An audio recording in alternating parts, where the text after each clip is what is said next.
Take your places and your seats in full comfort. Your zen moment of Florida State football's postgame show, replete with wine and a sunset, begins now. Gene Williams, please enter the frame.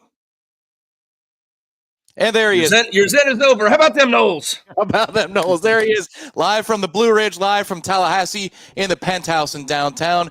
This is the Warchant Game Day postgame call-in show, built by TSpark Enterprises on a day that Florida State improves to 3-0. He is Gene Williams, on location, founder, administrator of Warchant.com. My name is Tom Lang, and your name is Happy Noles. All of you out there, hit the like button as you join us here for the postgame call-in show. We're going to get your reaction here. This is going to be what we would call a clinical postgame show, just like Florida State has put on two clinical performances, Gene, against East Texas A&M and Kent State, doing exactly what you expected them to, doing exactly what was necessary. Couple of scares along the way, but Florida State sets the tone for conference play next Friday night with a 3-0 start to the season. Yeah, just press that rewind button. Check out our broadcast from last week. It's pretty much the same story here. Same thing, offense just absolutely rolling, especially early on, Tom. 35 points in the first quarter ties the school record for the amount of points scored in a single quarter. And again, as we're doing this right now, there's officially, when I'm looking, 6 minutes left in the game. Right now, Florida State has a lead, a pretty substantial lead, 66-10. Hopefully they hold on to that. They are going to cover no matter what, but I'm still kind of waiting to see whether I'm going to break this puppy out here in a few minutes. So the drinkometer this time, if they go 50 plus, I'm having some wine as the sunset tear over the mountains. That's fair. I'm counting it as though it's like the Ryder Cup next week when enough points are earned, but the game still continues, and some players are getting some really important reps right now for Florida State. I know that Jalen King is in there at quarterback. A lot of players who have worked very, very hard are on the field for Florida State at this time, but given the lightning delay, given the blowout, we usually sign on early. It has been in the past, especially last year, that we signed on when the blowouts were the other way. It is very nice for Florida State to be up 56 in this particular moment, and we'll see where it shakes out, because Gene's drinkometer, I'm going to pull that up. All right, 50 points. We're kind of teetering here, Gene. We're going to the line for 50 plus, but you could be having a craft beer in your near future in case there's a garbage time touchdown here. You know what I'm thinking, Tom? We could revise this just a little bit. If they win by over 60, we could do a little bit of both. What do you think? We'll do wine, and then we'll tap that off with a little nice local craft beer. What do you think? What do you say? Can we do that? A wine floater in a beer? I don't know about that. But, yeah, I think we'll do a little bit of both there if they were able to go ahead and continue. Maybe to get another touchdown on the board, they'll get that 60-plus win. Welcome one, welcome all across our footprint, 500 of you. You're starting to file in. It's time to get loose for a nice and fun edition of the Warchant Game Day postgame call-in show. Next Friday night, we will be joining you after the game from Charlottesville. Very important game for Florida State today. Set the stage. Here's some photos from our friends Melina Myers and Bob Myers from today's action. As you can see, I'll start with him as other photos scroll across the screen. That was the quarter of Mai Danzy. If the previous game, Gene, belonged to Deuce Robinson in the first 15 minutes, well, Mai Danzy owned the first 15 minutes of today's game against Kent State. Unbelievable performance by him. And how about, everybody just looked at him as a track guy in his speedster. That first one going up on that post route and jumping against those two guys. I think that's one of the photos we got popped here. Great photo by Bob Myers catching that one, him in midair, making a really difficult catch. And then, of course, a couple other plays shows off the speed. Again, beating a couple defenders down the field on that post route. And then again, it looked like a replay of what he's done the last two games. Good job by the ESPN crew, the ACC network, showing those reverse type plays that he's done. I guess 3 games in a row, Tom, he scored a touchdown on. When he gets past that first level, when he's on the sideline, it doesn't matter your angle. It's over. He's gone. And you'll see that photo that Gene is referring to in just a moment here in this slideshow of the action shots of the game. In fact, there it is. There it is. Yes, the first throw Danzy had to make an adjustment on and be a real wide receiver in that moment. And let's be real here. Mai Danzy was a football player in high school, everybody. And this is worth reminding folks, if they're not familiar with Mai Danzy, he's a local product, Florida High.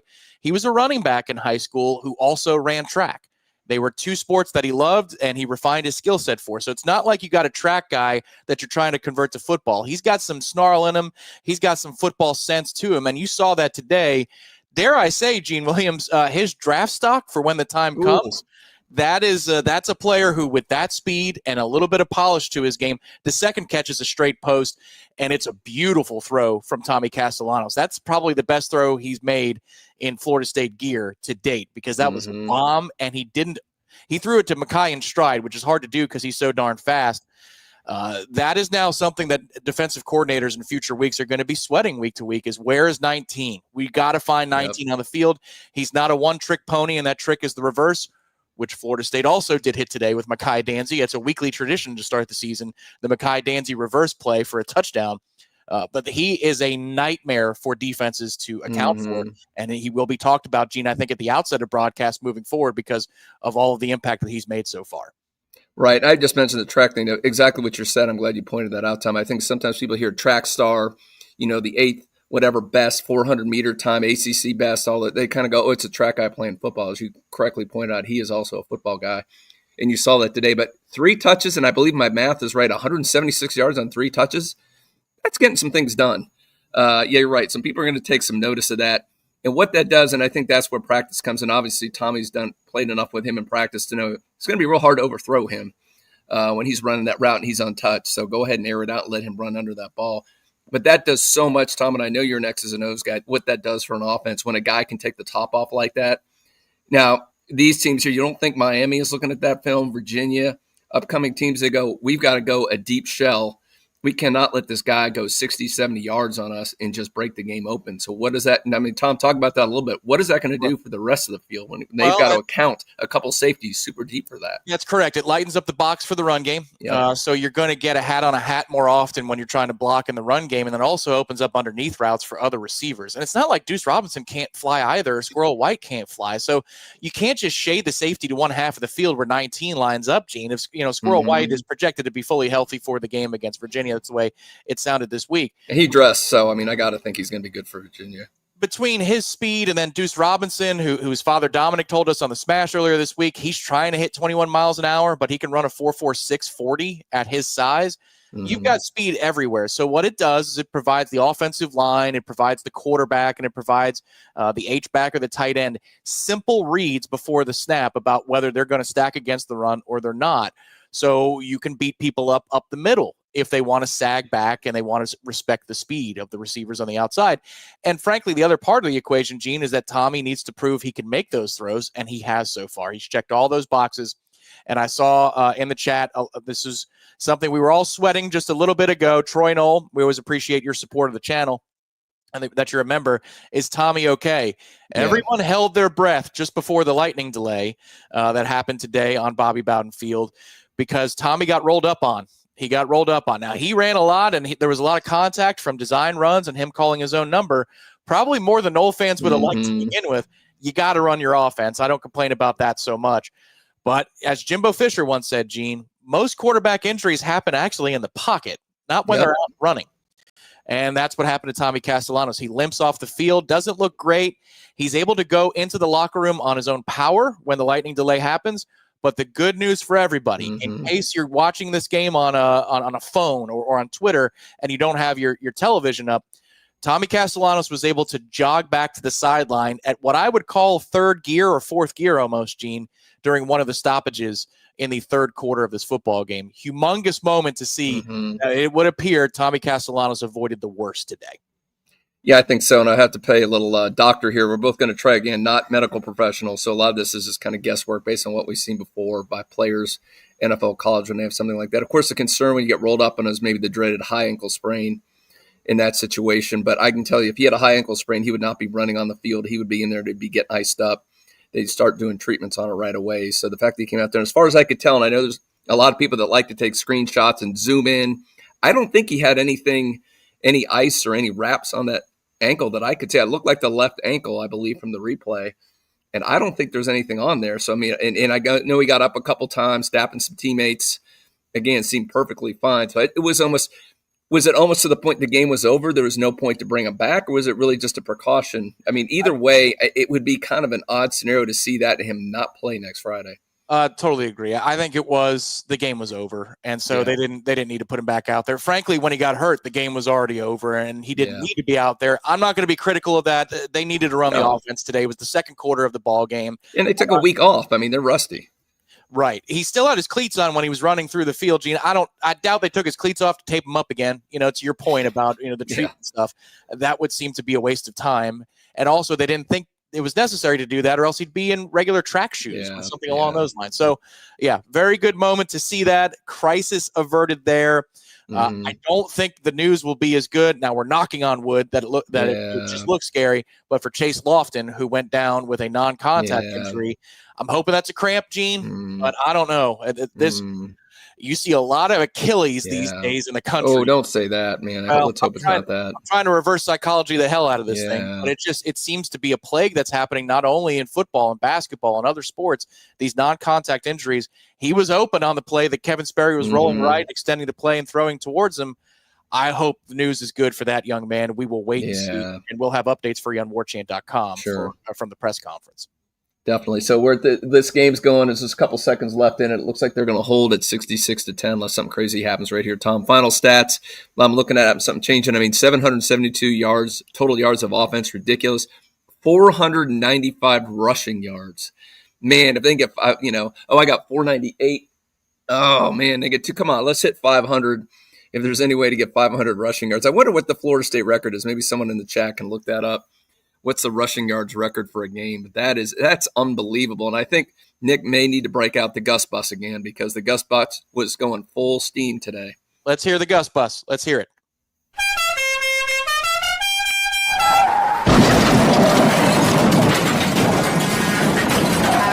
I just got my ass run over by the Gus bus. Yes, you did. But you know what, Kent State? I think you got kind of checked to get your ass run over by the Gus bus today. So it would appear for all those who love the Florida State spread number, for all those who love the over, you are happy campers times 2 today. I did not have the cojones to play the 45.5. We won't make this a gambling show, but 55.5 on the total. Gene, I never understood that. I didn't understand. That was weird. 5 total points. I thought we'd go over. Florida State would go over by ourselves. And so we did. 66-10 is now your final. Welcome in. We're going to get that surge of other viewers coming in as they turn off their TV or switch the app from YouTube TV or Hulu to YouTube. We're so happy you're here on the Warchant Game Day post-game call-in show built by TSpark Enterprises. I can already see a few callers have made their way in. We're going to reset some thoughts again just a little bit here before we get into interactivity. Gene, now that Florida State is done with wave 1 of non-conference play, they've got one more non-conference game. We all know it's the week, it's Saturday after Thanksgiving. But now that they're out of this non-conference section and they're going to play 8 straight in the ACC, I mean, did we need to make extra boxes to check off and say, job well done? Because expectations have been so far surpassed. I think it's worth reflecting on that for a minute as this game finishes up and Florida State goes to 3-0. Yeah, Espen, you couldn't write this any better for the first 3 games, how things could go. It's frankly surreal.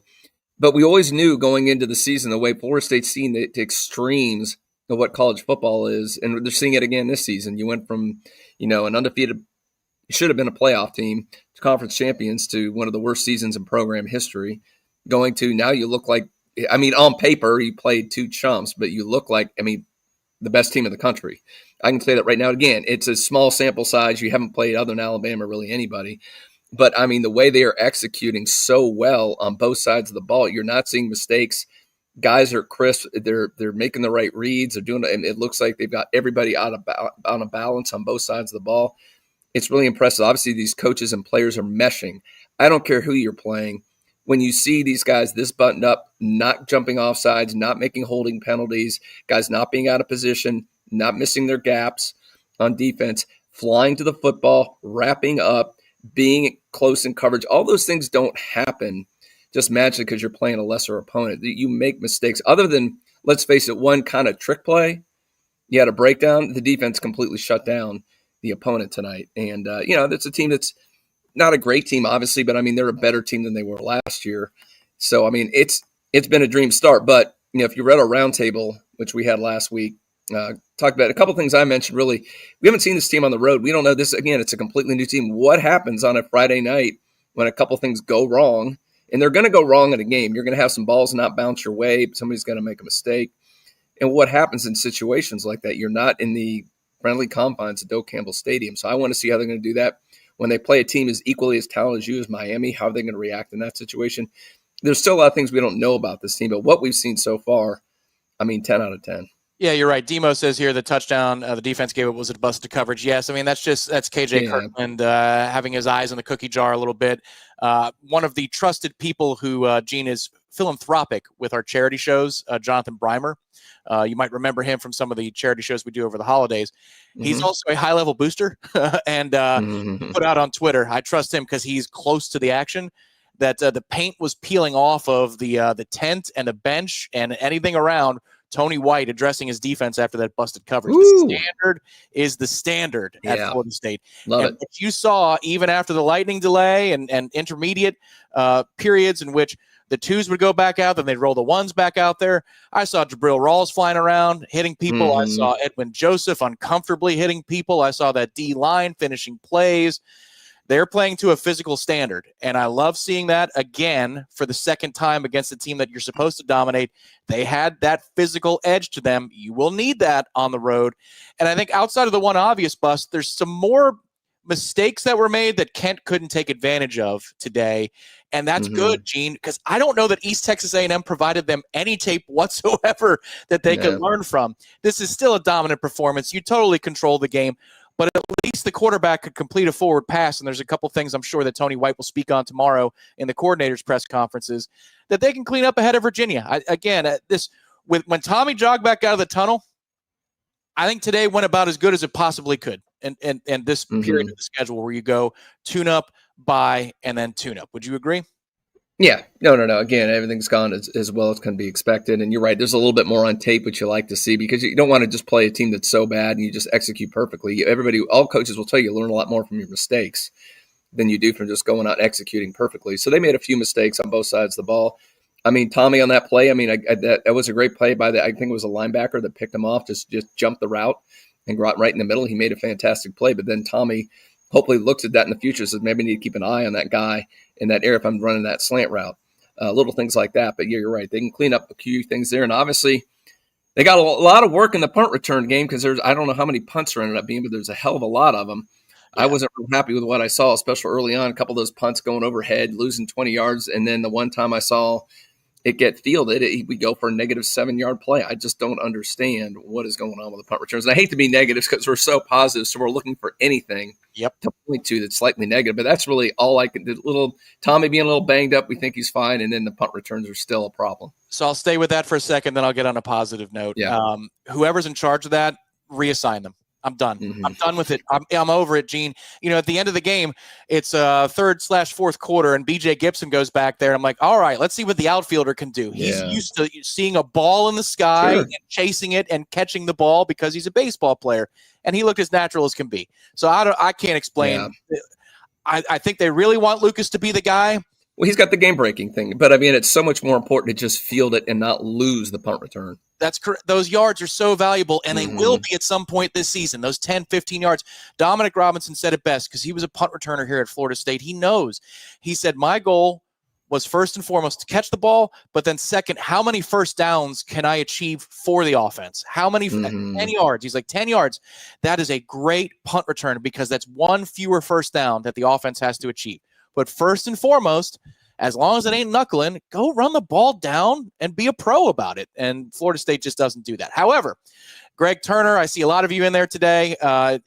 This is a rushing record for Florida State. 498 rushing yards. It is a rushing record for the program. That is the word that is circulating right now. They were just shy of 5 bills, but 498 will do, Gene, on a day in which Florida State wins the ball game 66-10. I love it. And I've got something sitting next to me, Tom. It may be time to check out our Drinkometer to see if we have covered the spread on the Drinkometer. This isn't the Vegas spread. We have our own spread system here. And it looks like, it looks like they did it, Tom. Well over that 50 points. So tonight, we're going to go with a little Shiraz. Okay. If you can see that, a little Shiraz action. This is a fun one. It's called, this is one of my favorite labels. Anybody who drinks wine, I know Terry probably, our call screener, probably knows about this, the Molly Knocker from Australia. Really good stuff. You actually shake this stuff before you drink it, which I thought when the first server did that to me, I thought he was being nuts, but apparently you shake this stuff before you drink it. So, but it's fantastic. We're gonna go with this, babe. Already opened it. I was going to say, I would hope. Yeah, I cheated a little bit. For crying out loud. I cheated a little bit, so That's couldn't help it. Couldn't help. No, we had to have some last night in front of the mountains, sunset and all that good stuff. So, you already did some work on that bottle. All right. Cheers to the Noles. Cheers to the Noles. I'll have to get a drink after the first break. I'm keeping it clean. Gene gets the drink-o-meter. I get the drive-o-meter because I'm driving the show here. Right. Let's see. Contributions from those of you who have chimed in here. We very much appreciate you. For who's first up today? Here comes the money. Oh, all right. Here comes the money. We appreciate that. Florida man in Alabama, what's going on? I love you, Florida man in Alabama, because he was checking, Gene, during the live game. We had not launched yet. He's like, hey, you guys going early? He's checking in the live chat before this actually fired up. Another stop completed as we ride the Gus bus to glory. We'll hit it again for you, Florida man. You paid very well for it. If these performances continue, do we have multiple Heisman candidates in the tribe? Hashtag no. Go Noles. Before we answer that, let's see the Gus bus once again.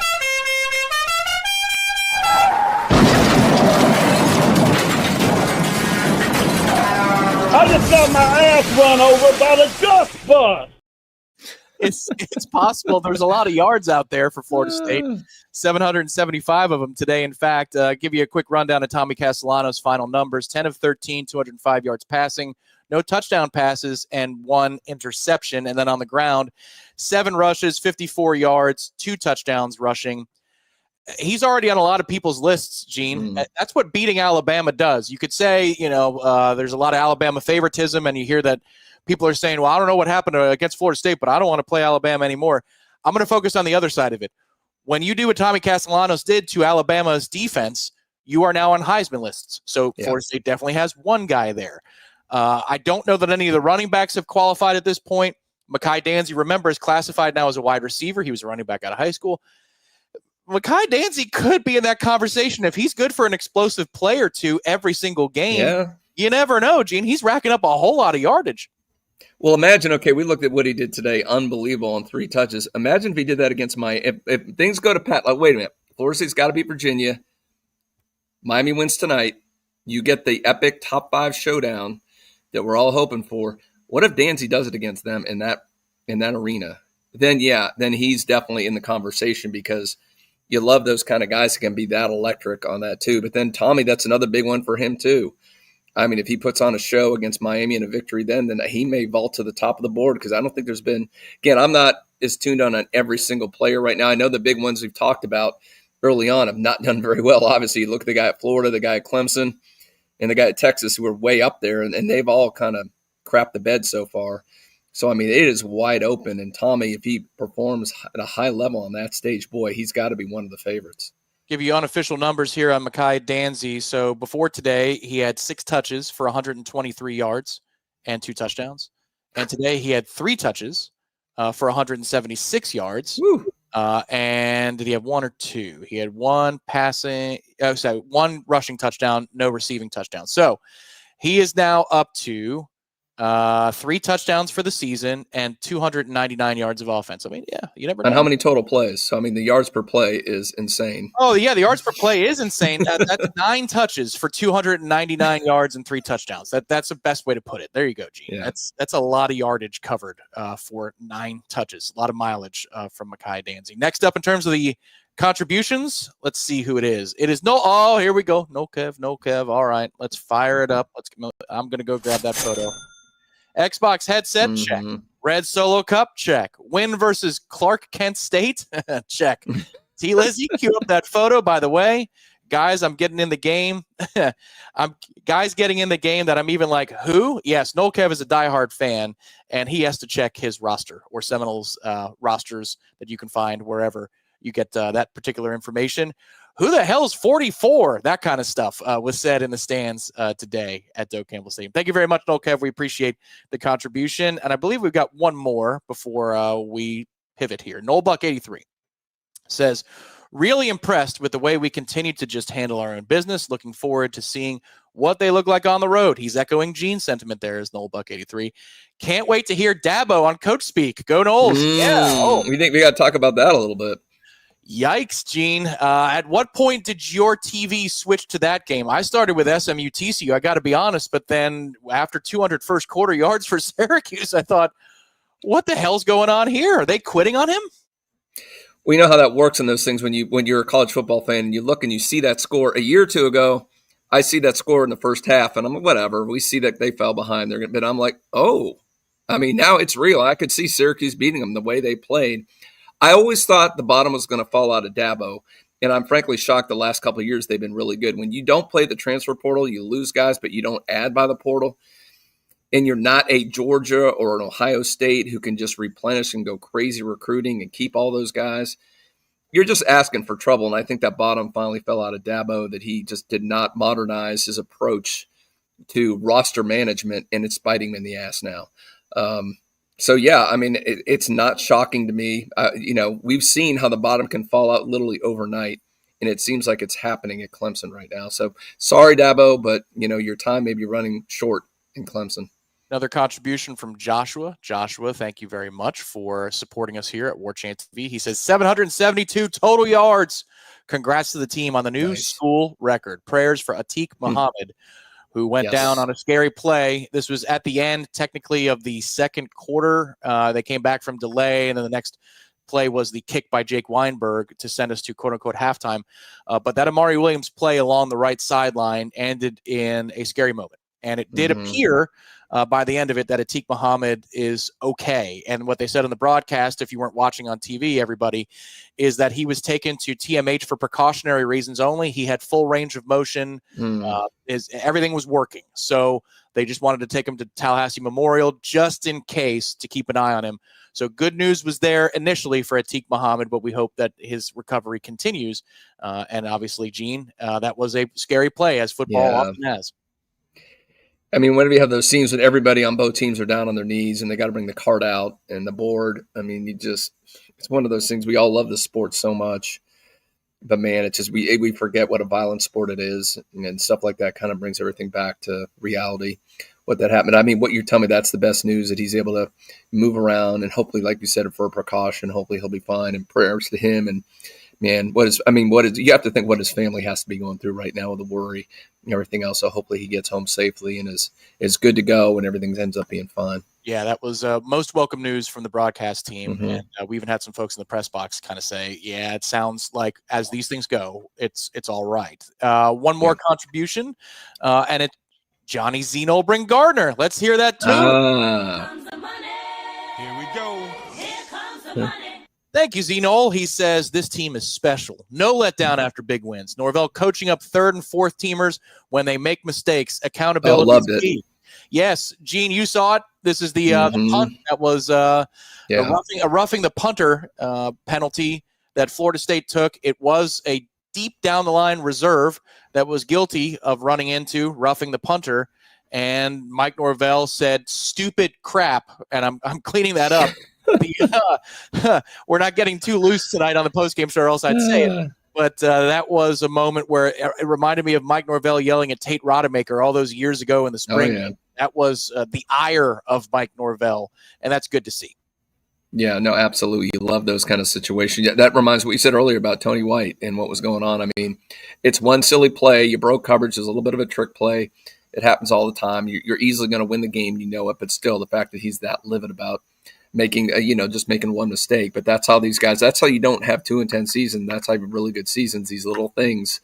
Even a third, fourth stringer screwing up like that, because it's not only for that player, it's for the full team. Like, he screwed up in that situation. You can lose a game against Miami, somebody having a moment elapse in that point of running into a kicker in a close game. So that's why you do those kind of things, where I'm not sure last year that happened. So it's really good to see stuff like that. We will get to your phone calls in just a moment here on the Warchant Game Day Postgame Call-In Show, for that is in the title of the show, so we have to get there. But first, a word from our sponsor, TSpark Enterprises. A new service is available at TSpark Enterprises. Do you have an outdated bath or shower? Whether it's your home or business, TSpark delivers fast, pro-level bath and shower remodels. And it could be in as little as a day. No fumbles, just top-quality work and a clean finish. Ready for game-changing refreshes to your home? TSparkConstruction.com. That's TSpark Enterprises. We conquer all peaks. We will be back in 2 minutes on the Warchant Game Day Postgame Call-In Show with your calls right here on Warchant TV.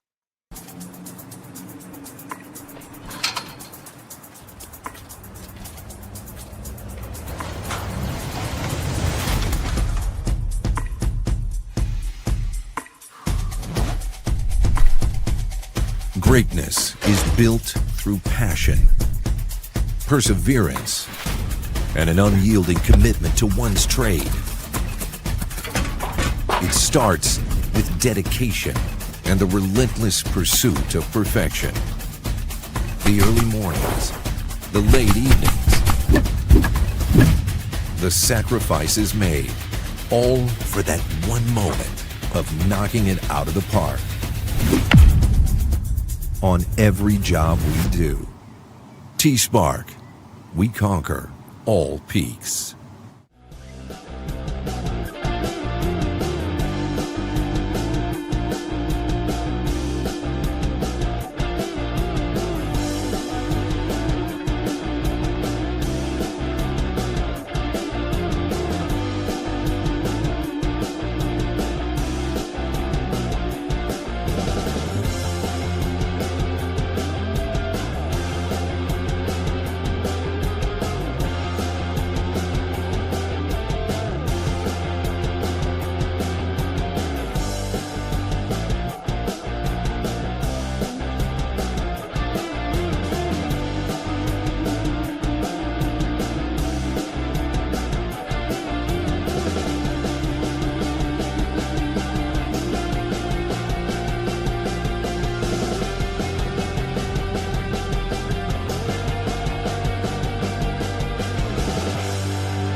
Here we go. We are back on the Warchant Game Day Postgame Call-In Show built by TSpark Enterprises. As you can see, the sun is setting over Dabo Swinney's tenure. I'm sorry, that's the Blue Ridge Mountains. That's where the sun is setting.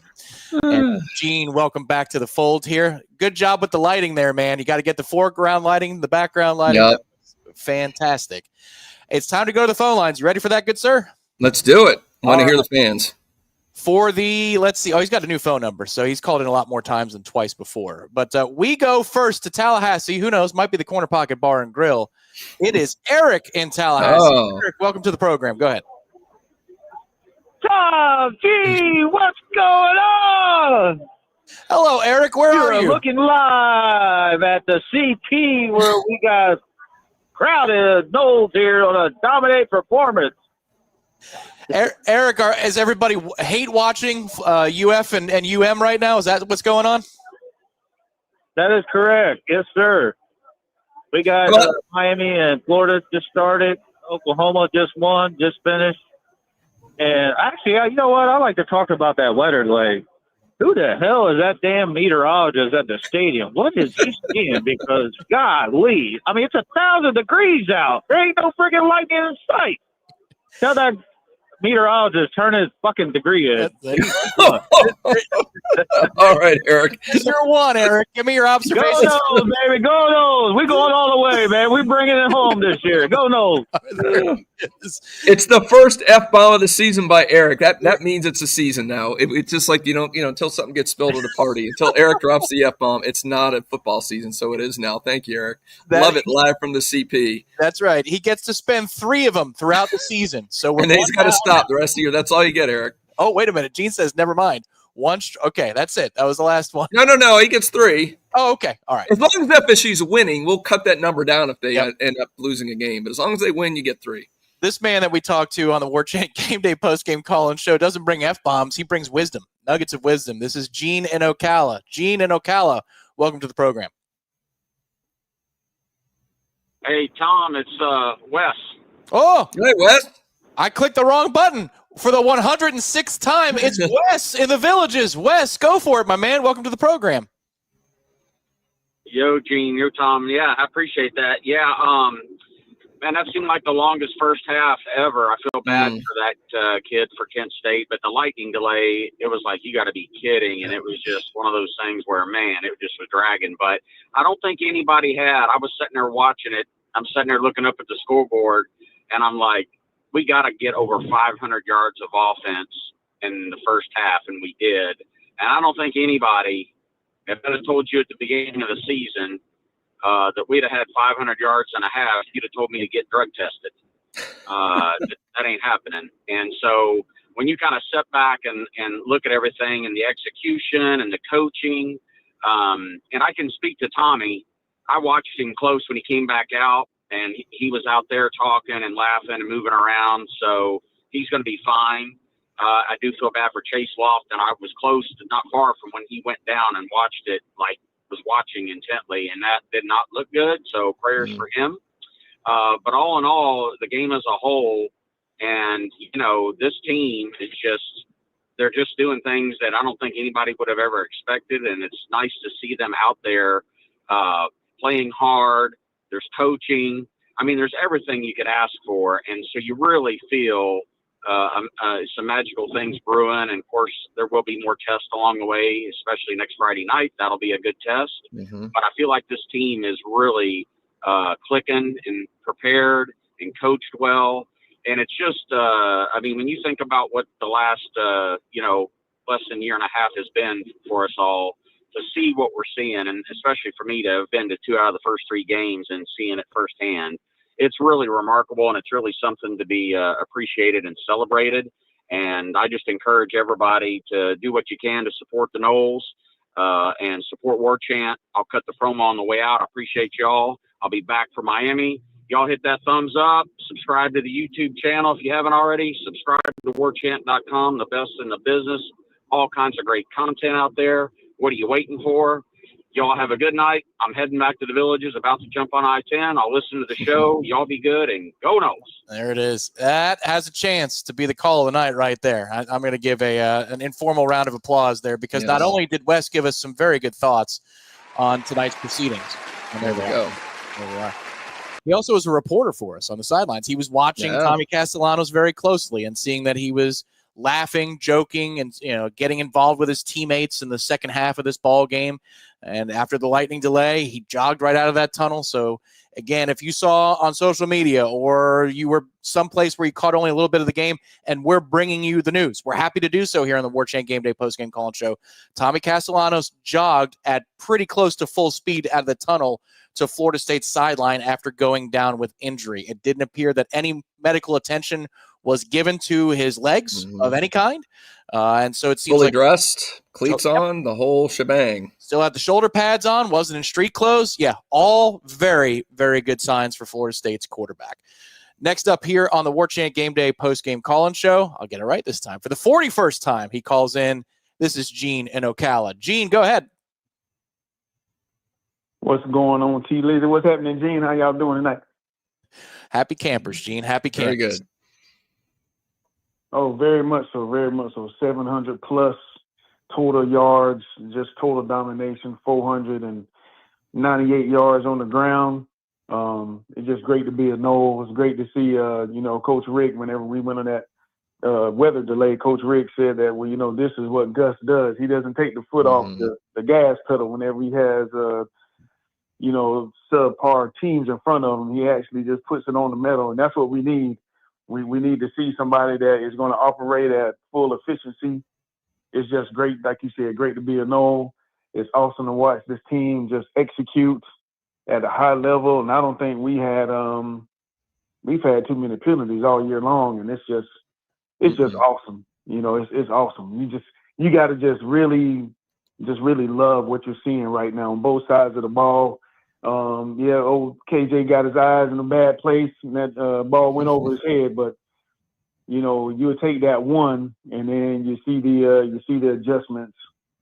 Thank you guys for what you do. I really appreciate it. The only question I have, I want to hop off, is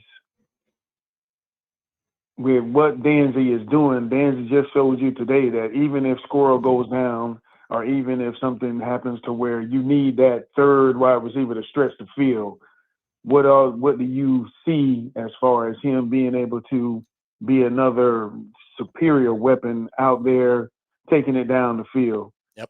Thank y'all for everything. Go Noles. Appreciate you, Gene. Thank you very much for the call.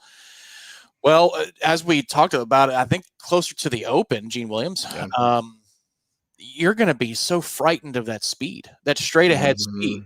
Now, Makai can do more than that, as he put on film today. It's not just about going in a straight line or catching. When he breaks tackles, I mean, going at that Alabama game, I mean, this is not just a straight ahead speed guy. I mean, that's the thing that has blown me away, and I got caught up in a little bit. He's a speed guy. He could be pretty good at football, man.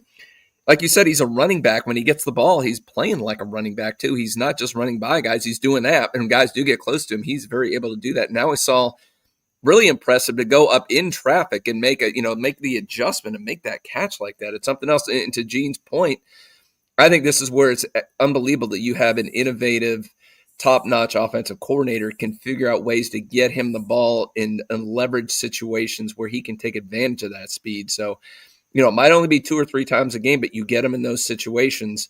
It'd be the difference in a game. In a game against Miami, you get him on one of those plays where he goes 80 yards. It's going to be a tight game. That could be the difference, and that's why it's such an advantage to have a guy like that and a coordinator that knows how to use him. Because how many times, Tom, do you watch NFL games, you got elite players, and they're sitting here thrown to the third-string tight end instead of utilizing their elite player that they got in the first round, and you just want to pull your hair out?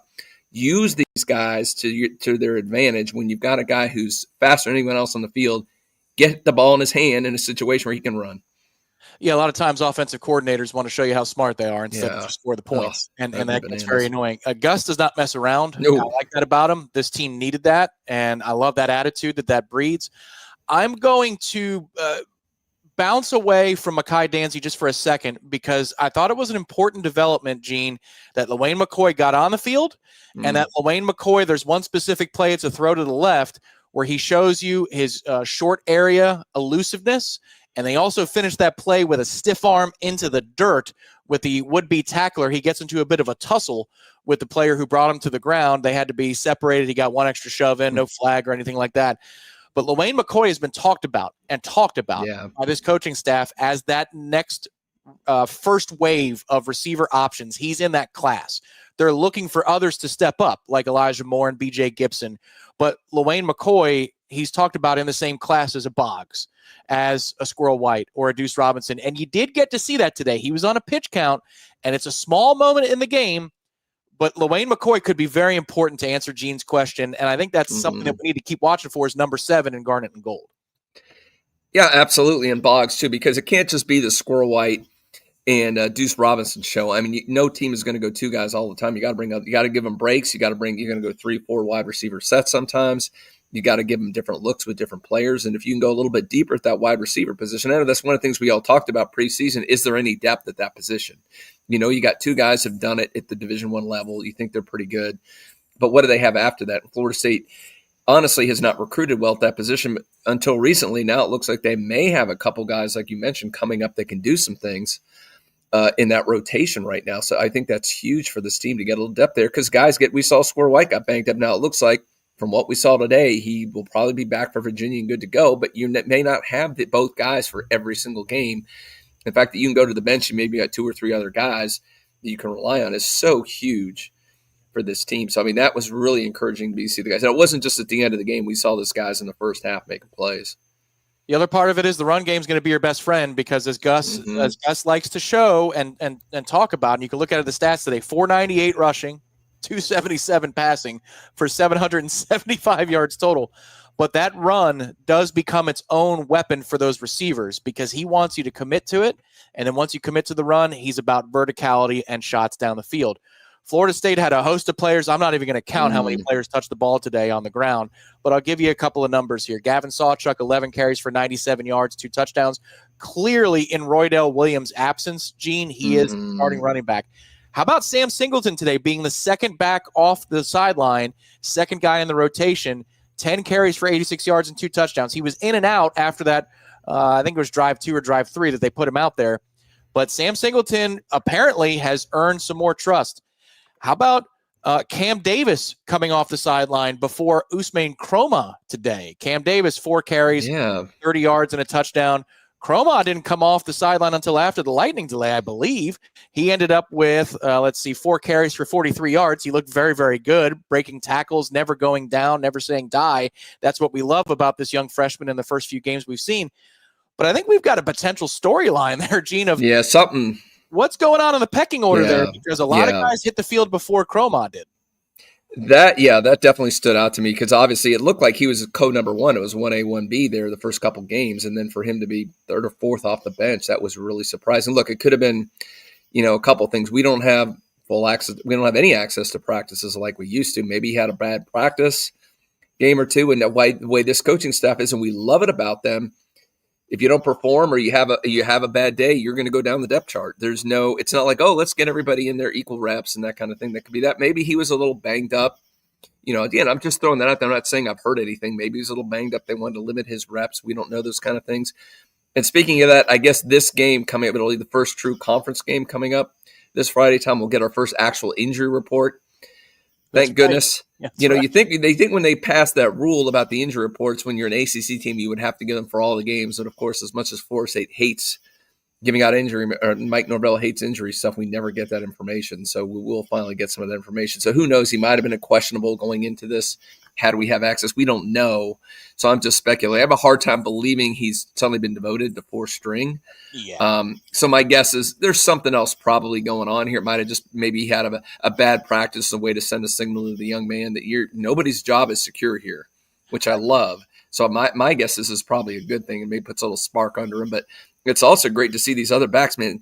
Sam Singleton, man, he's got the wiggles. He's got the after jets. When he gets out there, he's got the fight. How many times do you see him get in a pile and move it over and over again? I mean, that boy's got some chutzpah to him. I love it. That is new from Sam Singleton. The driving the pile thing. He was a one cut and go guy. He was more of a receiving back earlier in his career, but he's got some density to him. There was a play in garbage time, if you will, where there's stuffed at the line of scrimmage and behind the line of scrimmage, and it's a goal to go play. It's just before Florida State scores. And I think that was the drive that was capped with the Landon Thomas touchdown. He gets stuffed 3 yards in the backfield and turns it into a 1 yard gain. That was incredible today to see that toughness out of him. Now, I know you're against an overmatched opponent, and we'll see the rotation the way it is this week. But I did ask a couple of people in the press box, our folks, and then I asked Jeff Cameron, who was in the loge boxes today enjoying the fancy laugh. I said, hey, put the cocktail down for a second, good sir, and can you find 32? He said, he's there. His helmet's on. He's ready to go. They just haven't used him yet. So I think you're right, Gene. There might have been a message sent or maybe a bump or a bruise. Here is a fascinating stat for everybody to consume about just how good Florida State has been offensively and how good they were today. From our own Irish O'Fell, Director Nick Carlisle pulled this. FSU ran 78 offensive plays and recorded 37 first downs. And we know they slowed down and pulled back. So basically more than half of their plays generated first downs today. And it's also their second straight game without a punt. So Mac Chiamento, you are going to be fresh for whatever day it is that we call upon you to be the punter at Florida State. But he hasn't needed to be the punter at Florida State since the Alabama game. Truly wild stuff. Here's another one, Gene. Florida State scored, and I had this from Corey. They equaled their number of touchdowns scored from last season by the end of the first quarter of game 3 this season. How immense is that? These numbers are crazy. They almost caught. I don't know if they did or not. They showed up last year, yet they had just barely over 1,000 yards rushing. The entirety of 2024, I think Florida State got there today to match last year's rushing total after 3 games. Wow. We know it's the eyeball thing too. You know, this team is 100 times better than last year's team, but I mean, the stats back that up, that it's remarkable in 3 games or less that you match offensive production of an entire season, which also shows how freaking bad last season was. We knew it was one of the worst teams in FSU history and one of the worst teams in FBS last year too. And it continues to back that up. I wish there was some way we can just get in the media guide record books and just erase 2024. Can't we just go from 23 to 25 and forget that ever happened? Yeah. I mean, it's just so damn ugly when you start throwing out those stats. But I mean, again, I guess it makes you appreciate what we're seeing a little bit more now. Had FSU had an 8-9 win season, well, we'd be all happy right now, but expectations would have been crazy high right now. So. Yeah, so I'll give you a little bit of a compare and contrast here, and then we'll go to the phones again. Here's how we felt last year for the visual audience. Look at your screen. There we go. That's how we felt last year, right? Yes, we were Dabo. Yeah, we were. Everybody was Dabo in this fan base. Here's how we feel this year.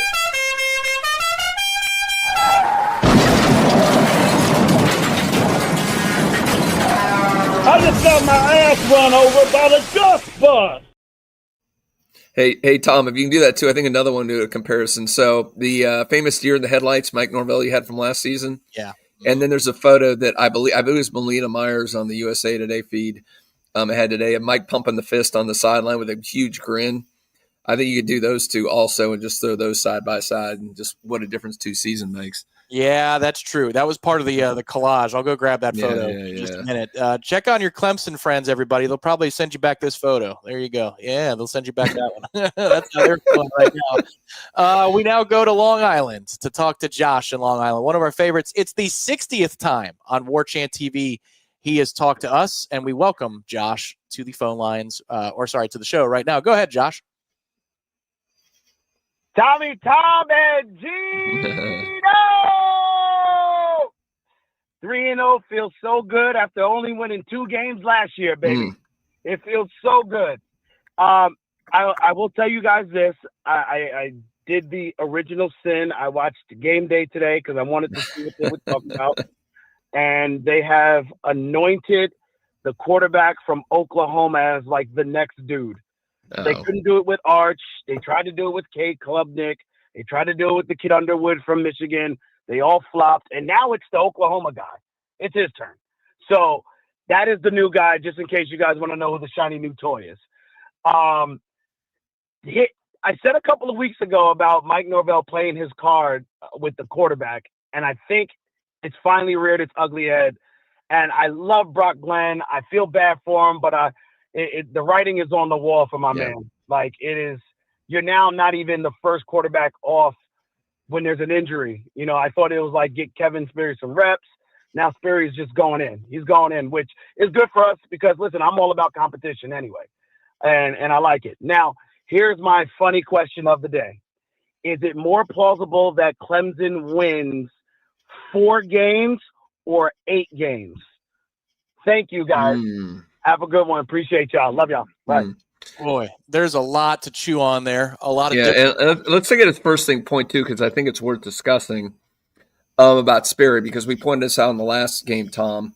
This second game in a row when he came out first. Now I want to get your thoughts on that. To me, I mean, I think the die's been cast. I think he's clearly your number 2. He's clearly your quarterback of the future. And when I see him on the field, there seems to be a presence about him, a command, an understanding, a presence of what's going on around him that I think Brock's improved. I like what I see out of Brock, and I think he's a competitor. He just doesn't seem to have that. I love what I'm seeing out of Kevin Sperry, and the fact that he's able to get into hopefully more and more games and get some reps, because Tommy may or may not be back next year. We still don't know that situation, but I'm extremely impressed with what I've seen out of Mr. Sperry so far. We can talk about that first before we get into Josh's hypothetical. Yeah, agreed. The die has been cast, I think, is the perfect way to put it, Gene. I thought for sure, because Brock's name was listed above Kevin's this week on the depth chart with the or, so you're protecting yourself there. But they made the decision to put a line 2 change from the way it was initially for the Alabama game and early this season. He does look really good. He does look really calm. I think the last hurdle that you hypothetically could clear for this specific exercise would be Tommy goes down on the road. Who comes off the sideline? Like, that's the last one. Because I think if it's in Doak, it's Sperry. And I think if it's on the road, it's Kevin Sperry. I think it is now, He looks natural out there. And I will tell you, I remember doing these breakdowns from signing day. When I saw his huddle tape, it's a highlight film. I get it. It's not indicative of who you are as a player, totally up and down. Gene, he looked like he was a perfect fit for this offense, and it's bearing out that way. We have contacts in the Austin, Texas market that we both speak to and check in with. And they're connected to the recruiting world of Texas and Oklahoma, and they know all those high schools and those players. And one of those guys told me right away when Sperry flipped to us after we played a little bit of carousel there with the quarterbacks, they said, that's not a 3-star. You just got yourselves a good one. And so far, so good, Gene. And Gus clearly loves it, too. It's not just about the message being sent with the personnel decision. Anytime Gus is asked about Kevin Sperry, he's not pumping the brakes. He is feeding him praise over and over again. And that's a really good point, because anybody who's followed Gus's career, he doesn't praise compliments on people. It's really hard to get that out of someone. For him to do it to a true freshman early in the season and preseason, it's unheard of. So, yeah, I mean, it's very exciting to see what we're doing there with Kevin Sperry. Very exciting. And we all hope Tommy comes back for another year. Right. And you can continue to develop Mr. Sperry. Yeah, great problem. But the other hypothetical, man, really has my mind spinning on Clemson. I got their schedule if you'd like me to read it off as we look at the depressed Dabo here. That'll help a little bit. I mean, obviously 1-3, getting really manhandled. And I know we had some posters talk about this too. So it wasn't that Clemson lost by a couple scores. They were manhandled. They were beat convincingly in this game.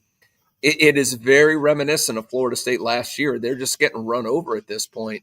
So, I mean, this is a great hypothetical Josh gave us. So go ahead and give us So depressed Dabo, I'm going to bring him back up. There you are, Dabo. All right, here, Tom, a little impromptu WL here in Clemson. Yeah, WSL. So they got one in the fold. Here we go. North Carolina, who got smoked today by UCF, unless they made a monumental comeback. That's next after a bye week. What do you think? Where's it at? Chapel Bill. Oh, you don't run in there. No, that's UNC. Okay, all right. So that place is still the wine and cheese is going to scare them. Still one win for Clemson. Then they're at Chestnut Hill for a sleepy nooner, no doubt, against Boston College. The Nooners in BC, those are rough. Nope, no way. They host SMU. Okay, I think that SMU's really. I think they might win that one. All right, so they're at 2 wins according to you. They host Duke. Man, Duke. What did Duke put up? 50 points or something crazy today? Yeah, they did. How about Duke rolling into Clemson in Death Valley and winning? That's just. You could ask. That was the end of FSU. FSU finally lost to Clemson. That would be finally lost to Duke. So that would be appropriate if they lost to Duke at home. Sure. Well, it's like, who is Syracuse better than Duke? I don't know. You can't. I don't know. So, okay. Yeah. So you've got them still at 2 wins. Then they host us. Look out, Dabo. Yeah. Forget that. You travel to Louisville. That's a loss. They host Furman. They're going to win that game. Win down. There's 3. And then they go play South Carolina, which comes down to more sellers. So it's 4. 4 is more likely. I'm saying 4. Yeah. Holy cow! I might give them that Duke game. So yeah, that'd be 4. Goodness gracious. We have a. What happens? What do they do with Duke? I mean, what do they do with Dabo? What do you do? You're their AD. Well, you tell him to shut his mouth and stop talking about all his accomplishments and go back to the grindstone and finally open the portal up, dude. You can't ignore the transfer portal.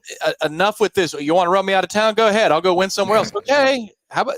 I wish that was for cause. I wish a statement like that was enough to terminate somebody for cause. Because let's let him go down to Gainesville and have that. Maybe he's headed down there. Boy, he would fit in the swamps of Gainesville, wouldn't he? We have a note from Director Nick. It was a Tommy Castellanos comment from postgame in which he says he got rolled up on, but says he's, quote, all good, unquote. He did appear to be that way. So very good news for Florida State there. We will now go. If you've made the cut, and I see you in the lines on the lines right now. Screen caller Terry has you all set. If you are one of the 6 people who are on the lines, you are safe. No more new calls. No more new calls to the postgame show. We're going to go to our first one right now. He's been waiting for about 20 minutes. It's Chris in Mississippi. Haven't talked to him since almost 2024. Go ahead, Chris. Welcome to the program. Thanks, fellas. Thank you for everything you do. I enjoy y'all's show. The Seminoles were awesome today. My son, we just want to say, go Noles. No. And Thomas Castellanos and everybody's just doing great.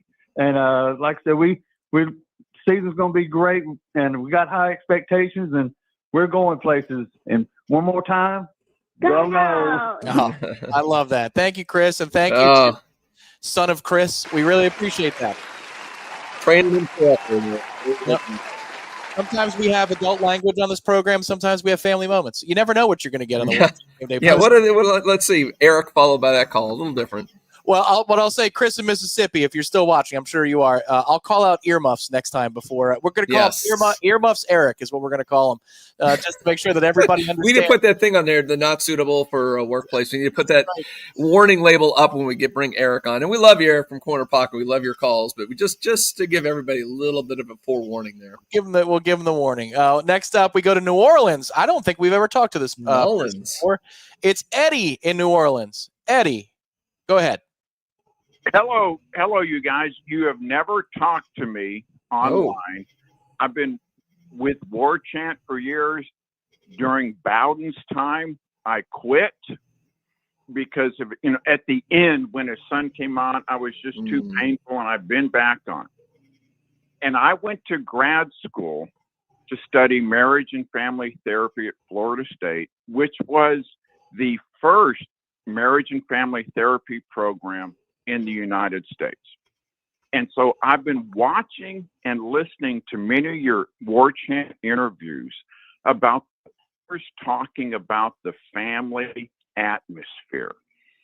And as a therapist, I go, family is not always what it's cracked up to be. What do you guys think these coaches and assistants are doing with the players to go, this is a great family atmosphere? Mm-hmm. Thank you for taking my call. I appreciate it, Eddie. Good call, Eddie. Well, I think I've never been a parent. Gene, you have. You could speak to this better than me, but they're creating structure and discipline. I think that sets the tone for the bonding amongst the players, but there's accountability. If you don't play well. That was the word, Tom. I was going to say when Eddie made that call, I was going to say, and that's something you do with the kids. There's accountability. When we do something right, you let them know, you reinforce that. When they do something wrong, there has to be accountability for it. And we saw that last year. How often would somebody make a bad play? They do something stupid, especially maybe you push somebody late out of bounds or something like that, and they're out there the next play. You know, how much we saw players even worse than that, loafing, not finishing plays. And I'm not going to name names. Most of them are not at FSU anymore. But you kept rolling them out there over and over. You're not sending messages. They're not accountable. To me, there's the good part and the bad part of parenting, but you got to do it all to make a complete child. And I think it's the same thing with the team. You talked about that with Tony White and what he did to his defense when they let down on a play and let them make a big play. What happened to a third, fourth stringer on special teams when he had a lapse in judgment, ran into the punter on a play. It didn't matter in the context of this game in the least bit, but they're accountable for it. Things we didn't see last year. So to me, that's really what it comes down to. You could argue on a very basic level there wasn't any parenting last year for the team. Absentee parents. That's right. And maybe there was in the offseason and they were kind of already broken-spirited, and what happened to start last year sent them spiraling, but there was no accountability after that. Mm-hmm. And you can feel it now. You can see it on the field. Like I said today, if you're just joining us on the Warchant Game Day Postgame Call-In show, first of all, welcome. Hit the thumbs up, subscribe to the channel. It's absolutely free. We got reports from the sideline that after the busted coverage and the touchdown for Kent State, that Tony White is reading the defense the riot act in that moment. Good to see. I love it. And then Mike Norvell reading one of his rushers on the punt return team who goes in. He's really late on the block attempt, and he runs into the kicker. They call roughing. It's a 15-yard penalty. He's reading that kid the riot act. We didn't see a whole lot of that last year. There was a lot of capitulation and not a whole lot of you know what happened last year, Tom, on that? Sorry to interrupt you there, but you know what happened on that? I you showed it over and over again. You would see Mike Norvell deer in the headlights looking up at the score, but when a player would make a dumb play like that, he wouldn't do corrections. He wouldn't talk to the player. All you saw was him looking lost and confused and like, oh, my God, what's happening? And now we look determined, we look physical, and we look like we're having a lot of fun playing football. Eddie, call back. That was a great call. Really appreciate that. We now go for the 29th time to one of our pals. He's my ticket buddy, and I thank him always for his for his gift of the first game of the season. It's Spartan 071. It's Ralph. Ralph, welcome. Aloha. I will not be as animated as our friend Eric. Thank you. My concern with the Miami game is starting with, and it's pretty much limited to our defensive pass rush. James Williams seemed to still be taking bad angles. I don't want to say he's getting pushed around, but I'm not really seeing the great effect he's going to have on a quality O-line like Miami. So that's really where my Miami concern is right now. But put that aside, the question I had for you gentlemen tonight is, how much gamesmanship do you think that Gus was playing with Danzy today, setting up for a Miami? And what I mean by that is, could you imagine him and Deuce both running speed routes while Squirrel, Pittman, Boggs, Amari Williams, are there in the middle? You choose your death blow, if you will. So I'm just wondering, what have you guys been seeing with the game planning so far? And what do you think he's kind of building to that's making other teams like a Miami, like a Clemson defense is saying, hell, man, how the hell are we going to cover all of this? Anyways, thank y'all so much. Oh, yeah, absolutely. Thank you, Ralph. Great to hear from you. Gene, you want that first? You want me to talk on that? I thought about that too when I saw Danzy doing that reverse, and I'm like, why aren't you saving this? so across my mind, why are you doing this against Kent State? But I mean, maybe there's a fake reverse and a throw to Robinson down the sideline, or maybe like Ralph pointed out, maybe this is a thing to get the defenses so fearful that Gus has some packages to take advantage at other areas. He's not doing this without a reason. They're playing chess right now, so there's another move or two down the road we're not seeing that he's setting up because he knows Miami and Virginia are going to spend countless hours. Those poor coordinators are going to be up late looking at film, trying to figure out what to do, and Gus is going to anticipate what they're going to do and take advantage of that. So, I mean, I think you're absolutely right, Ralph. He's setting something up with these plays for down the road. You're not wasting plays that you think are really innovative plays against these opponents. So something is coming. Yeah, what's dastardly about today's reverse is the offensive line action was different. It's subtle, but I think that's one of the reasons that they fell for it hook, line, and sinker. So, and Mai Danzy broke the rock tonight as well. He should. That's pretty awesome. So in the Alabama reverse touchdown, you're pulling left guard, left tackle. I'm not sure, or left tackle center, because you remember Gunnar Hansen, he pulls like he's going to swing to the right, then he stops with whatever kind of excellent footwork he has, and then now he's your lead blocker moving to the left. Today, you're pull both guards. This is old school Mike Norvell counter style. Both guards are pulling from left to right, and Gunnar is blocking straight ahead before looping and releasing out to be the lead blocker.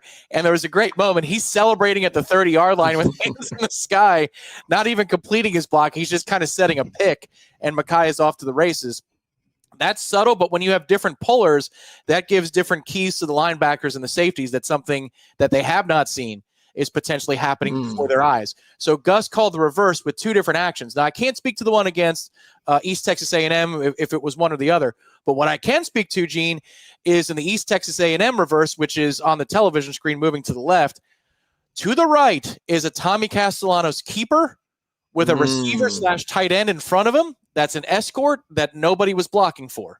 And that could be something where that's a Tommy called run, or it's kind of like the trick play today that's scored against Florida State from DeShields, where Tommy is running with the lead blocker. He stops, pops it over the guy's head. Yeah. I think Gus is showing some of the things that he could call, but he just hasn't actually put the ball in those players' hands yet, which all you need, Gene, in this instance is having indecision from the key defenders. All you need is a tick of indecision. Yep. And Gus traffics in that indecision and that doubt. That's how he gets you. And he absolutely, Ralph, is setting stuff up. People around the program will tell you, and they're not afraid to, that they haven't even opened up half of the bag of tricks that they have available to them. We'll see if they make that successfully happen. I do want to touch on Ralph's other point about the defensive line. Gene, do you have any worry about pass rush or anything you're seeing from those edge rushers at this point? Well, there's always worry, and that was one of our biggest things, I think, coming into the season. We all talked about that, Tom, on the staff, and it was one of the biggest concerns was, will they be able to generate consistent pass rush? And when you're playing Carson Beck, to me, that is the entire key to the defense. I mean, you need to get in his face, not overly mobile, but you let him sit back there and get time. He will slice you apart. So that is I can see why there's some concern there.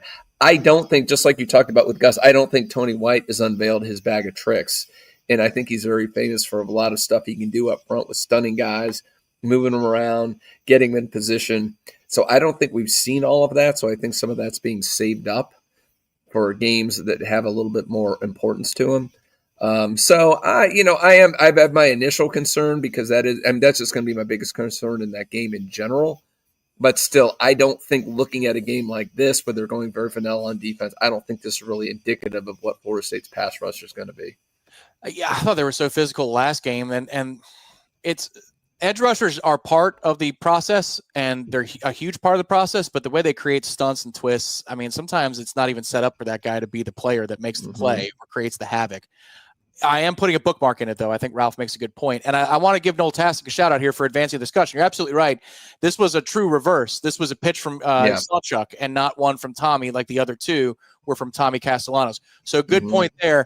I get lost in the trenches. I like to watch where the offensive linemen are going. Gus loves to use those guys as decoys, but you're absolutely right. This was a true reverse in that sense. Thank you for elevating the discussion, Noel Tastic.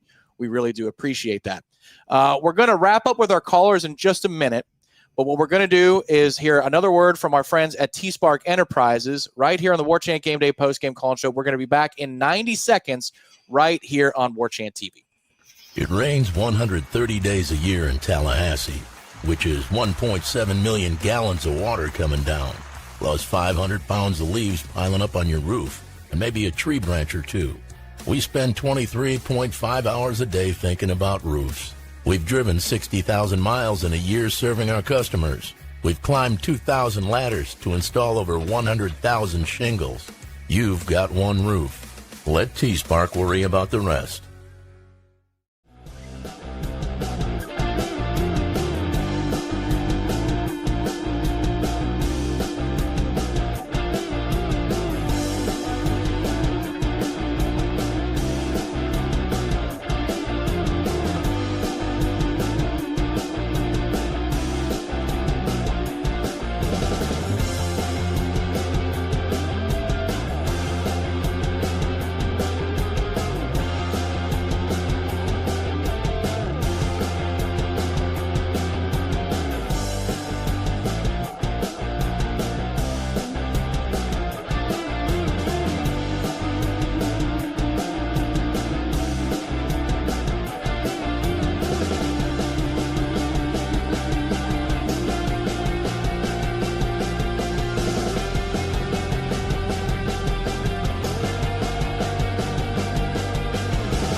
You are watching the Warchant Game Day Postgame Call-In Show built by TSpark Enterprises. He's Gene Williams. My name is Tom Lang. Director Nick Carlisle behind the scenes helping us out here, and he's going to help us out by showing some contributions from those of you watching live right now on Warchant TV. Let's see who is first. It's Pastor Nico.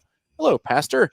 He says, I don't think there's anything to glean from Chroma playing fourth in the order today other than them trying to get Cam more reps for his confidence and preserving Chroma. Just my opinion. Cam Davis did look better today, and thank you very much, Pastor. Yeah. Cam Davis did look better today, Gene. A little bit of that wrecking ball that we all expected that he would be. It could very well be just that simple. I think if we were handicapping it, and I know you like a good prop bet, Gene, or live and future odds, I think if we said second running back to be used against Virginia, live odds right now, I think it's still minus money for Chroma. Would you agree with that? Yeah, that's exactly what I would say. I would say it would be Chroma. Odds would be a little bit less after what we saw today. I mean, I might put I don't know what you want to give me some plus odds on Singleton, but I mean, I got to say the last couple of games I've seen that young man play, I just get more and more impressed. I want to see him on the field more. But yeah, you're probably right. I think it's Chroma. And a lot of us, and I think Ira agrees with me, we both kind of got on this early in the preseason, said we thought by midseason he might be the starting running back for this team. Now, I think I've seen enough out of Gavin Sawchuk that I may reel that back a little bit. I think I really like he seems to be the workhorse and the guy he's going to be the grunt that you're going to need out there consistently, especially between the 20s to move the ball, move the chains. I like what I see in him. So I think he's really solidified that role. But I think Gavin Sawchuk is the future running back. I'm sorry. Yeah, Chroma is the future down the road at running back. I will tell you, and I agree, when they got Sawchuk and I watched his highlights, I thought, man, this fits really nicely. Yeah. And so what a great problem for Florida State to have here. Sam Singleton was impressive. I have not been on the Sam Singleton hype train. If you were wondering, too, Keziah was in street clothes today. Keziah Holmes did not play because he was obviously a goal line back for Florida State in the Week 1 win over Alabama. He had a touchdown on the pitch. But I thought Singleton was maybe 5th or 6th in the order. He has been very impressive. Solid football player. And we'll see what that rotation looks like. Never lose your nerd. Thank you very much for the contribution. He says, Clemson lost 2. Go Noles. Friday will be fun. Thank you very much. Never lose your nerd. There it is. Aww. Ask and ye shall receive. And we got a super sticker as well from Evan McCool. Evan, great name, first of all. And thank you for the super sticker. If you have a question, we'll try and hunt it down in the chat. But very much appreciate the support. We also appreciate our sponsor, TSpark Enterprises, and another word from TSpark Enterprises. Heavy rains will wear down shingles and other elements of a roof. High winds and rainfall after a storm's wake can involve lost shingles and moisture penetration in the underlayment. This water damage can penetrate the roof deck, cause you big problems. The water could eventually compromise the structural integrity of your home. which more on that in a second. Excessive moisture may also lead to rot and mold inside your home, which will not be suitable for the structure and health for your house and family. TSpark Enterprises fixes your roof, but he's also a general contractor, so the work doesn't stop if it's more than a roofing problem. TSparkConstruction.com, that is TSpark Enterprises. Our final 3 callers of the evening, we begin in Tallahassee. A gentleman named Jack has been waiting patiently to speak to us. Jack, welcome to the program, and go ahead. Hello. Coming in this year, I felt like at least one of our most talented rooms was the tight end room. Mm-hmm. And in the past couple games, I just feel like we haven't really seen them a lot in the passing game. I'm just wondering, I know Amari and Landon had 2 good catches today, but is that just something we're saving, or does Gus not throw the tight ends as much and use them more as blockers? Or are we just going to see them later on in the season? Great question, Jack. I appreciate that. I think maybe what we were talking about as it relates to Ralph's question, is there more to this offense? Are there more tricks? Think about it, Gene. Lay it out on the chessboard. You've got burners at receiver, one who's really tall. Mm-hmm. You've got gadget players who I'm going to put Danzy in that class as well. You got gadget players that you need to fear straight ahead speed and shifty speed with him and Jalen Lucas. You got a battering ram in Chroma. You've got you just put up 500 rushing yards. You got a lightning fast quarterback. Who are you not going to cover? Yeah. Tight No, ends. that's a good point. Yeah, I was thinking about this as soon as that question came out. I'm like, it's a good point. Like everything else they've got to worry about. The thing if you're a coordinator, defensive coordinator, looking like, the last thing I'm going to worry about right now is that tight end. So yeah, maybe, and this is where a really good coordinator comes in when there's that, it's a tight game in the third quarter and there's that 3rd and 8, and you run those receivers deep and you show them all the looks you had before to get them to all make sure we got all our bases covered. And there goes Landon Thomas running down the middle. Nobody's on him, and you pick up that key first down. And so I do think the tight ends are going to be used, and I think Gus is smart enough. Gus is going to use whatever you give him. If there's an asset, he's going to figure a way to take advantage of. So I don't think just because they haven't put up big numbers so far, I don't think that's any kind of slight on the tight ends. Obviously, whatever they've dialed up has worked tremendously so far. Scott asked in the chat, what is the health status of Tommy? Should be fine, Scott. He jogged back from the tunnel to the sidelines during the game, and then as was observed by our Warchant.com staff in the press conference, he walked to and fro the table with no limp. He was laughing and kidding with teammates. He was engaged. So, Scott, all signs are positive for Tommy Castellanos. Troy Noles says, go Noles. We are 7.5-point favorites this Friday. Oh, the line's already out. Okay. Nice. All right. Virginia haven't finished playing. What if Virginia wins by 100? They might against Stanford. That's a good point. Thank you very much, Troy Noel. We very much appreciate that. We now go to Jason in Orlando. Jason, welcome to the program. Go ahead. Go Noles, go Noles, go Noles. Thanks, guys. I really appreciate your show here. I just want to say I've been a Noles fan for over 30 years now, and I have to say I've watched every season of this program since then, and I have to say that this is the most optimistic I have felt about our offense in that time. Like, I think we're pretty much in the running for the greatest running game in the history of college football. Now, you guys tell me what you think about that. Ooh, I love the optimism. 3 games in, we're saying that. I get it, Jason. Though I mean, I'm excited too. But man, you're talking some of the offenses. You're talking all time. I mean, this is. I think since 2013, I don't think I've been this excited about an offense. So I kind of get that. But wow, it is amazing with Gus and the talent and what he's doing so far, and an elite rushing quarterback. Yeah, it is exciting. I get it. I'm trying to find those numbers. And it's giving me Barry Sanders single season numbers. The first thing I thought it was Barry Sanders when he said that. I'm not getting the team numbers. We'll look that up. I will tell you that if Gus has a chance to amass that record, he will. Clearly, Gus will maximize opportunities, as Mike Norvell would say, for production on the ground. And last time Florida State played, it was extreme balance. I think it was maybe 360 each way. It was something like that, Gene. But this time, not so much. 498 on the ground. That's a program record for Florida State. I can see why you're optimistic because, Jason, they also have a ton of bodies to throw at the problem, a ton of skill sets at running back. I don't know about the O-line so much, but I'm talking specifically the running back rotation. a lot of dudes with a lot of skills, and then you got a trick play with somebody who can run a record 400-meter dash. I mean, and Tommy Castellanos to boot. We're not even talking about Deuce Robinson, who's an elite college football wide receiver too. And we haven't seen much. I mean, of that first great catch against Alabama, we haven't seen much of Squirrel, what he can do either. Dare to dream. Just enjoy this. It's really, really fun. I knew it when we beat Alabama that we were going to enjoy the month of September, which this fan base really needed. Dare to dream. We'll see what happens on Friday night against Virginia. Our final caller of the evening. As you can see, the sun has set behind Gene Williams. Yes. And now it's almost time to say goodnight. But before we do, we want to hear for the fourth time in the history of Warchant TV's postgame call-in show. It's Ryan in Santa Rosa Beach. Ryan, welcome to the program. Oh, it's just coughing. I didn't think I would get on. Man, I wanted to, man, this is great. Last time I talked to y'all, Gene, you were drinking some E.H. Taylor, some of that small batch. And, And Tom, you had the Lagavulin going. Those were good times. Those were good days. Alabama. Yes. How about the over, by the way? How about betting that over? My God. Crushed it. What hey, first half, I've never been so happy with that over. I mean, golly, we were no mystery there. Come on. I know you don't need a question. I love you guys. Here's an idea that I have, and I just want, as the last caller, this probably makes sense.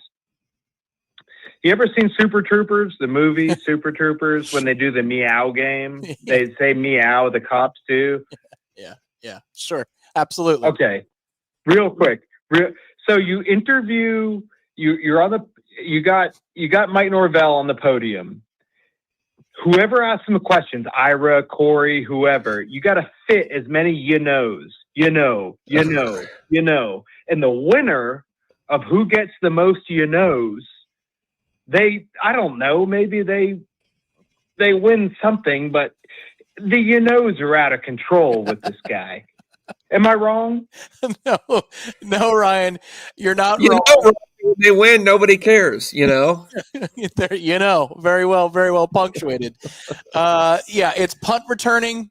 It's maybe a bump or a bruise there, and it's the count in the post-game press conference. That's the order of. We should make a drinking game out of that. Although we're already drinking too much on this show, Tom. But if we did the post-game press conference, the knows, what would be? We're talking about betting lines. We need to do that. Set the over unders for each post-game press conference. Let's see. Director Nick, do you know how long he talked for? Can you put that in the notes? Was it a 10-minute? Was it a 15-minute presser?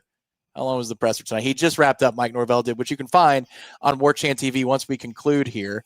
10 minutes-ish. Okay. All right. I think, so you got questions in there. So he's speaking for about 6.5, 7 minutes. I think he can clear 22 in a minute. Ooh. So I think we're over around 125 I think, Gene. What do you think?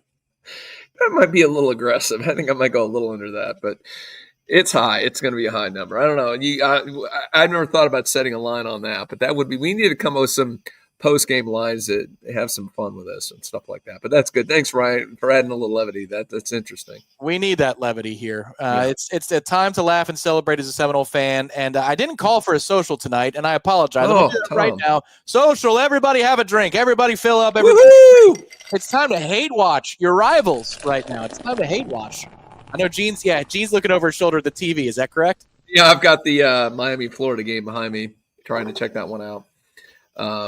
I'm hating watching this one. I hate them both, so I don't know what to do on that one. I've gone back and forth in this, and I'm always curious to get people. And I talk to fans all the time, and it's 50-50. Who do you dislike more of the two rivals? So it's always a constant thing. I've always kind of disliked Florida more, but I got to say in the last couple of years, it's been Miami. The fact that when they actually win a couple games, you realize how ridiculous that fan base is. As bad as Florida's fan base is, I think Miami's even worse. Because they don't support their team ever unless they happen to buy enough NIL that they're actually somewhat relevant, and suddenly they all come out of the woodwork. So I think I actually dislike Miami more now. So, and I want to see that top 5 matchup in Doak Campbell in a couple weeks. We're moving towards that right now. It is 10-0 Miami over Florida, yep. And apparently it sounds like the trenches are distinctly in favor. I don't see any. A couple times I looked up, Tom, 0 pressure I've seen. Yep. from Miami, which again is concerning. We go back to that. Can Miami get pressure on their quarterback? That's the one thing that worries me, I'd say, in this contest. Other than that, I really like the matchup for FSU. It's going to be a lot of fun. And in between then and now, we've got a post-game show Friday night after the game is over against Virginia. We will be here. That's around 10:30, 11 o'clock on Friday night, right here on Warchant TV for a Friday night edition of the Warchant Game Day post-game call-in show. Before we part, a couple of things. I want to thank Scott, who just came in with a super sticker. Thank you very much, Scott, for the contribution. And a lot of you have been calling for it. Do y'all in the chat want one more Gus Bus? Do you want one more? I want to see if there are as many yeses as I think there are going to be. More Gus Bus? As we're getting those yeses, what I want to also promote coming up here on Warchant TV tonight, you got the press conferences that are available right now. You got the Warchant wrap that is coming up on Warchant TV not too long from right now here on Saturday night, September the 20th. You've got a whole lot of coverage coming on warchant.com tomorrow, including Gene Williams' PFF grades and the little scale down. We'll do a little scale down of our PFF has been crap in the bed lately. They've been so bad in the grades. I'm going to put some of the analytics on there. I'm getting annoyed seeing they're so stupid in their grading that it's not even. But I'll put all on the boards in the morning tomorrow.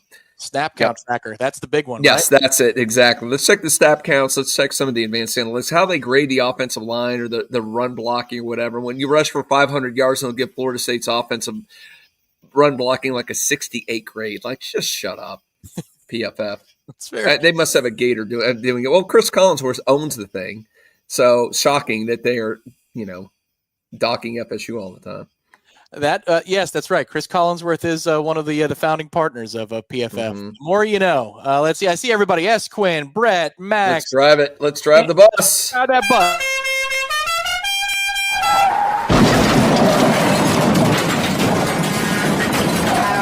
I just got my ass run over by the Gus Bus. There it is. Really? I want to see that little phrase at the end. Oh man, it's going to be a dream. And show the picture of Dabo.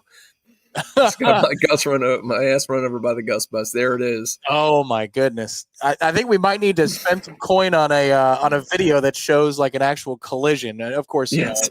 In a healthy Gus running over Dabo. We may got to do something. Yeah, somebody's got to be able to make that meme somewhere. You see Dabo standing in the road and Gus riding a bus running him over, and Dabo looking confused. That shouldn't be too hard to find an image of that as well. We appreciate everybody that has stopped by tonight for the Warchant Game Day post game call-in show. Gene, I appreciate your internet connection. I'm glad that it all worked out from the Blue Ridge. It looks like it's a beautiful night up there. It is. It's fantastic. I think, you know what, we should be a little cooler. I was hoping, those Tallahassee, the heat wave, which never seems to end in Tallahassee. We're for a little cooler temperatures up here, but I'm not complaining. Man, beautiful up here.